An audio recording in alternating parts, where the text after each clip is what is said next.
Albert, un point mercato avec toi. Je balaye l'actualité de la semaine catalane avec plusieurs parutions. Il y a une autre, notamment cette une. Atentos a Lewandowski. On a évoqué Lewandowski à la une de Sport cette semaine. Pourquoi? Parce qu'on se dit que peut-être qu'il faut aller chercher un plan B par rapport à Haaland. Douche froide du président Laporta hier, on va en reparler. Et donc, Lewandowski apparaîtrait sur le devant de la scène. On a parlé également du prêt du petit Iñaki Peña, ex-Barça, prêté cette saison justement à Galatasaray, qui a été très bon dans ce match aller. On se dit que ça y est, on a de la concurrence pour Ter Stegen pour l'année prochaine. Où en sommes-nous de l'arrivée de Christensen en provenance de Chelsea après le blocage et le gel des actions d'Abramovich et de Chelsea? Je voulais un peu avoir ton avis sur tout ce mercato, Albert. Que va-t-il se passer? Quid de l'attaquant? Dis-moi. Christensen, il est déjà fait. Ok, ça c'est réglé. Pour l'attaque, je te le dis, on a besoin d'un star ici au Camp Nou. Haaland, c'est l'idéal. Il est jeune, il peut avoir de progression, il peut rester ici beaucoup de temps, et c'est l'idéal. Mais c'est évident que son signature, c'est pas facile parce qu'il a de la concurrence et parce qu'il est trop cher. Et le Barça, comme je vous ai dit beaucoup de fois, il n'arrivait aucun sponsor de l'arrivée de Joan Laporta au club.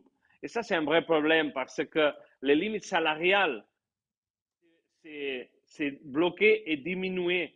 À ce moment, on est moins 144 millions d'euros. Ça, c'est le seul club de Liga avec un solde négatif. Hein. Regardez la troisième colonne. Ouais. Si vous regardez sur votre écran, effectivement, la troisième colonne, c'est le rapport financier de la Liga qui vient de tomber. Regardez la deuxième ligne, celle du FC Barcelone. Troisième colonne, moins 144. C'est le seul club, effectivement. Ouais. Regardez toutes les colonnes. C'est le seul club négatif, Albert. Si on continue comme ça, au fin de la saison, tu pourras signer aucun joueur. Tu devras vendre des joueurs. Tu vas même devoir garder Riqui Puig. Si le club, non, Riqui Puig non, mais peut-être Fati, peut-être Ter Stegen, peut-être les gens, il y a d'autres joueurs qui sont vendibles. Il y a 3 mois pour finir la saison. Pendant ces 3 mois, tu dois trouver des solutions économiques pour investir d'argent.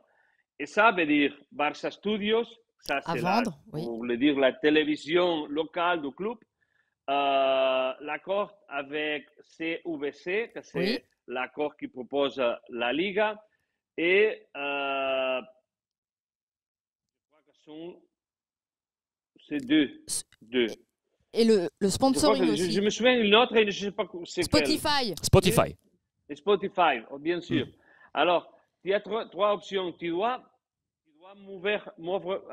faire quelque chose pour qu'il arrive l'argent. S'il arrive l'argent, la masse salariale monte, et s'il monte, tu peux acheter des joueurs. Pour acheter Haaland, il doit monter beaucoup.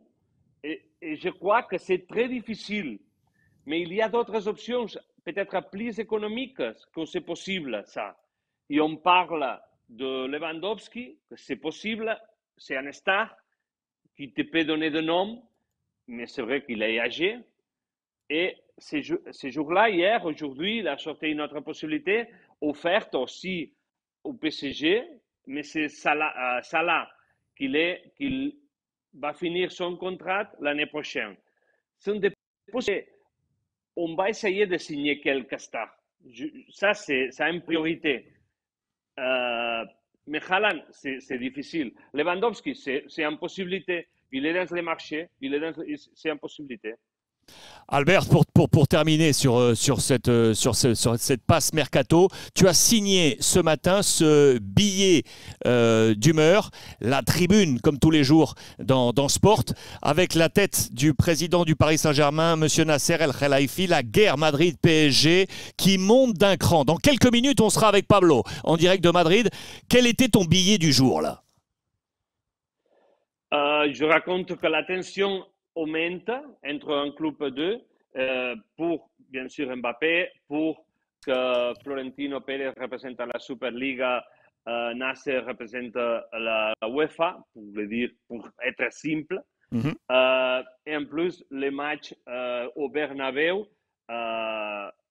il a fâché un peu plus le PSG pour ce qu'il a fait le Real Madrid, parce que les incidents qu'ils ont passés dans le vestiaire ou tout près de la salle de l'arbitre avec Nasser et Leonardo ont été enregistrés pour le Real Madrid Télévision, et ils ont donné cette image à la UEFA pour que la UEFA puisse punir le dirigeant de PSG. Je ne sais pas qu'est-ce qu'il va passer, mais c'est un détail qu'il n'a pas plu pour le monde de PSG, bien sûr, et qui fait que la tension entre les deux clubs, il soit un peu plus haute qu'il était avant.